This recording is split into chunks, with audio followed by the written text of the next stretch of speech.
Thibaut Courtois mengungkapkan keterkejutannya dengan pendekatan taktik yang diterapkan Atletico Madrid saat melawan Real Madrid. Meski unggul 1-0 di menit pertama, Atletico justru terlihat lebih fokus bertahan ketimbang berusaha mencetak gol kedua. Saya pikir, Atletico akan berusaha mencetak gol kedua. Tetapi saya terkejut, mereka justru hanya bertahan dan mencoba serangan balik, ujar Courtois. Ia menilai, Atletico bermain cukup baik, karena memiliki lebih banyak peluang daripada timnya, sehingga ia harus melakukan beberapa penyelamatan. Namun ia merasa, Atletico tanpa khawatir dengan ancaman serangan balik dari timnya. Di sisi lain, pelatih Real Madrid, Carlo Ancelotti, menyatakan bahwa situasi akan sangat sulit jika Atletico memanfaatkan momentum dan mencetak gol kedua, karena dia tahu membobol gawang Atletico bukanlah hal yang mudah. Marco Asensio mengalami masa-masa sulit di PSG, kesulitan mendapatkan waktu bermain dan gagal menunjukkan performa terbaik. Namun, kepindahannya ke Aston Villa mengubah situasi tersebut. Asensio bergabung dengan Villa pada Februari lalu dengan status pinjaman, dan di bawah bimbingan Unai Emery, ia berhasil kembali menemukan performa terbaiknya. Sekarang, ia memiliki kesempatan untuk membuktikan kemampuannya saat Villa bertemu PSG di perempat final Liga Champions. 2 golnya dalam kemenangan atas klub Brugge pada leg kedua babak 16 besar mempertegas kualitasnya. Dengan 7 gol dalam 8 pertandingan, Asensio menjadi pemain kunci di Villa. Ia berpotensi menjadi ancaman besar bagi klub yang masih memiliki kontraknya. Karena menurut aturan UEFA, PSG tidak bisa mencegahnya bermain. Artinya, Asensio berpotensi menjadi sosok yang mengalahkan PSG dalam kompetisi ini.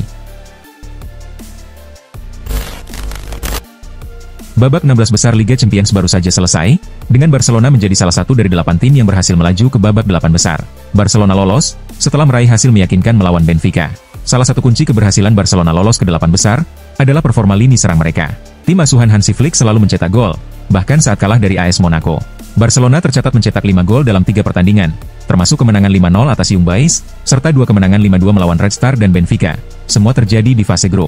Barcelona menjadi tim dengan produktivitas gol tertinggi di fase grup, dengan mencetak total 28 gol. Di babak 16 besar, mereka menambah 4 gol dalam 2 pertandingan melawan Benfica.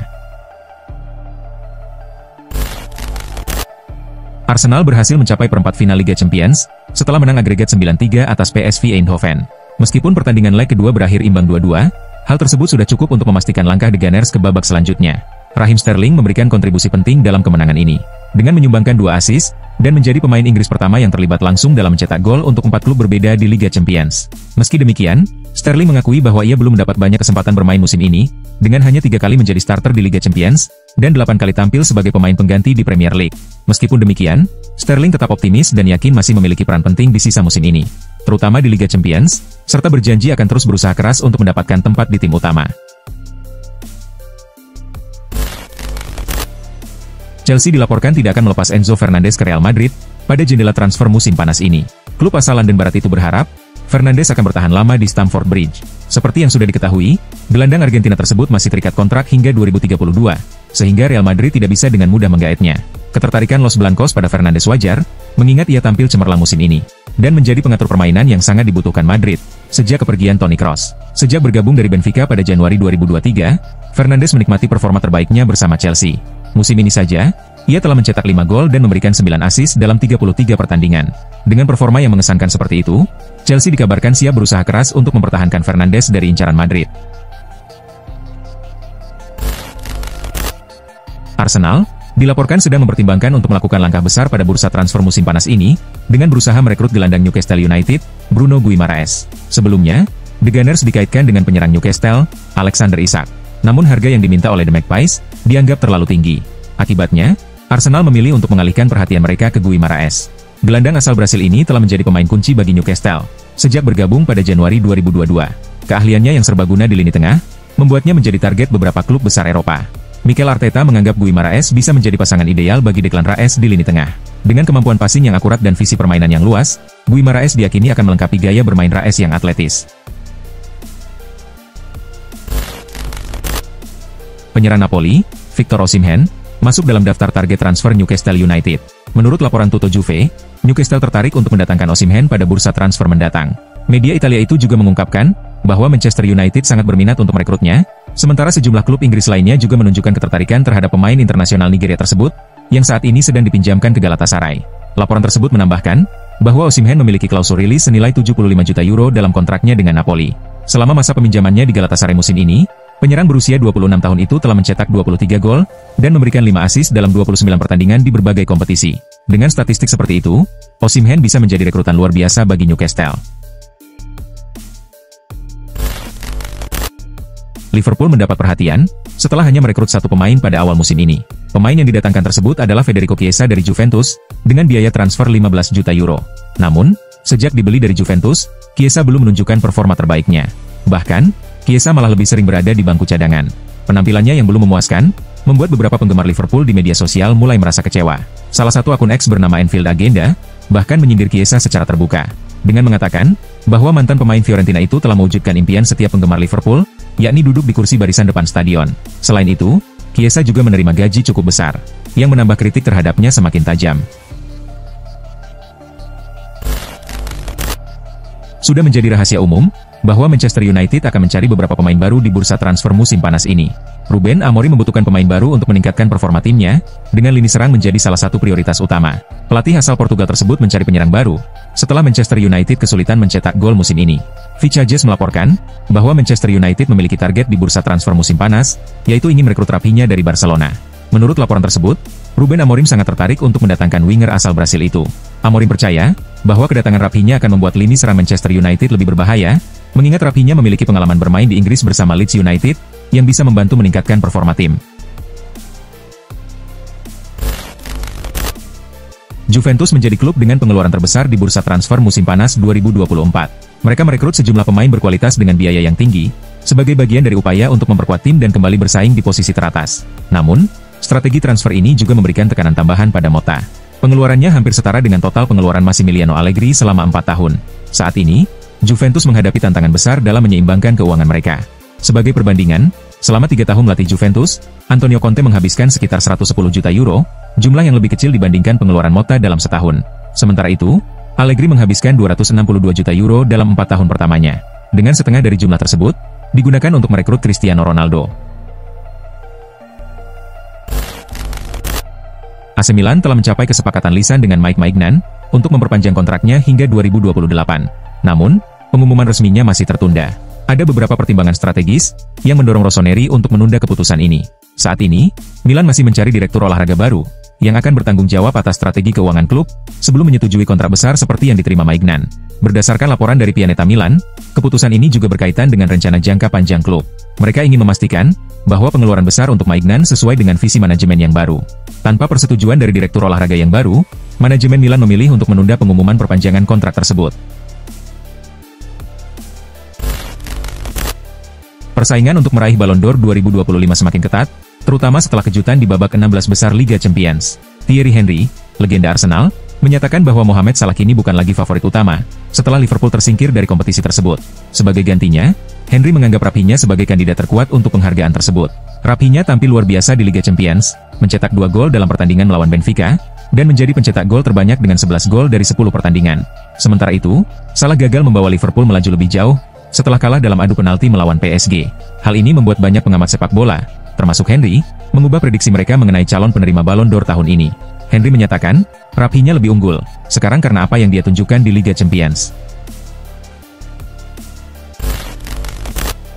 Mantan pemain Manchester United, Paul Parker, memberikan kritik tajam terhadap Mason Mount, dan menyebutnya sebagai salah satu rekrutan terburuk dalam sejarah klub.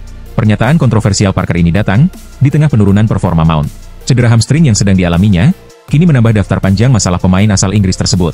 Musim ini, Mount hanya tampil sebagai starter sebanyak 4 kali di Premier League. Musim lalu pun tidak jauh lebih baik, dengan cedera betis dan hamstring yang membuatnya absen hampir 5 bulan, dan hanya tampil 5 kali sebagai starter di Liga. Kritik Parker ini, didasarkan pada pandangannya, bahwa Mount tidak memiliki posisi atau peran yang jelas, serta meragukan kemampuan dan pemahaman Mount tentang posisi terbaiknya. Darwin Núñez, yang dibeli Liverpool dengan harga tinggi dari Benfica, belum sepenuhnya memenuhi harapan. Meskipun beberapa kali menunjukkan performa brilian, inkonsistensi tetap menjadi masalah utama bagi penyerang asal Uruguay tersebut. Núñez sendiri, hanya menjadi starter dalam 13 pertandingan di Premier League dan Liga Champions musim ini. Pelatih Liverpool, Arne Slot, lebih sering memilih Luis Diaz dan Diogo Jota sebagai pilihan utama di lini depan. Menurut pakar transfer Liverpool, David Lynch, klub perlu mencari penyerang baru, yang memiliki kualitas setara dengan Mohamed Salah. Liverpool perlu menyeimbangkan skuad mereka. Musim panas ini, mereka membutuhkan pemain yang selevel dengan Salah, dan saya yakin Darwin Núñez akan pergi. membuka peluang tersebut, tambah Linz. Arsenal berencana untuk mendatangkan beberapa pemain baru dalam waktu dekat.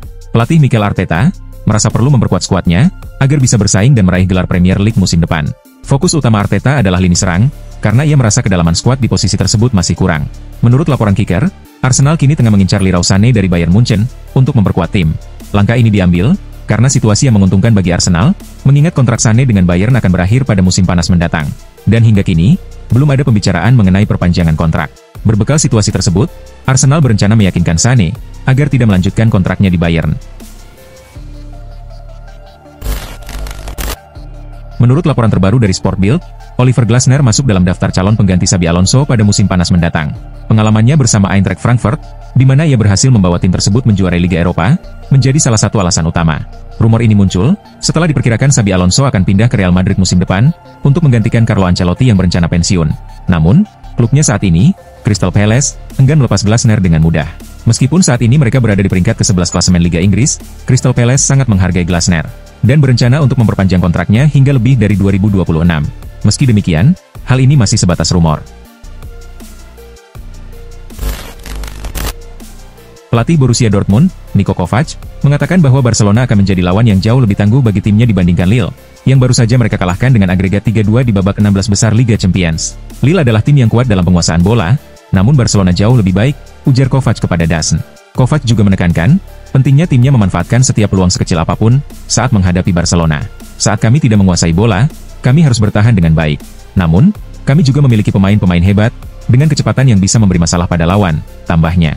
Di sisi lain, Kovac mengungkapkan kebahagiaannya, karena berhasil membawa timnya lolos ke perempat final, serta memuji performa tim, yang mampu menang meski sempat tertinggal pada leg kedua.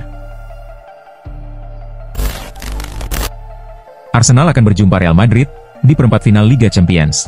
Pada babak 16 besar kemarin, Arsenal berhasil lolos ke perempat final Liga Champions, setelah mengalahkan PSV dengan agregat 9-3. Sementara itu, Real Madrid mengalahkan rival sekota mereka, Atletico Madrid, lewat adu penalti. Pada pertandingan nanti, Arsenal akan terlebih dahulu menjamu Real Madrid pada 9 April, dan kemudian pada 17 April, giliran Real Madrid yang akan menjamu Arsenal. Real Madrid jelas lebih diunggulkan untuk memenangkan pertandingan ini, mengingat mereka adalah tim tersukses di Liga Champions, dengan 15 gelar juara. Sementara itu, pencapaian terbaik Arsenal adalah menjadi finalis, dan mereka baru kembali ke Liga Champions dalam 2 musim terakhir, setelah absen sejak 2017. Meski demikian, pelatih Arsenal, Mikel Arteta, sudah mempersiapkan semuanya dengan matang, dan tidak takut menghadapi siapapun di pertandingan 8 besar nanti. Athletic Bilbao berhasil membalikkan keadaan, dan mengeliminasi AS Roma setelah menang 3-1 pada leg kedua babak 16 besar Liga Eropa di Stadion San Mamés. Kemenangan ini diraih berkat 2 gol dari Nico Williams, dan 1 gol dari Yuri Berchiche. Sementara AS Roma, sempat memperkecil ketertinggalan lewat gol Leandro Paredes. Dengan hasil ini, Athletic Bilbao melaju ke perempat final Liga Eropa, dengan keunggulan agregat 4-3 atas AS Roma.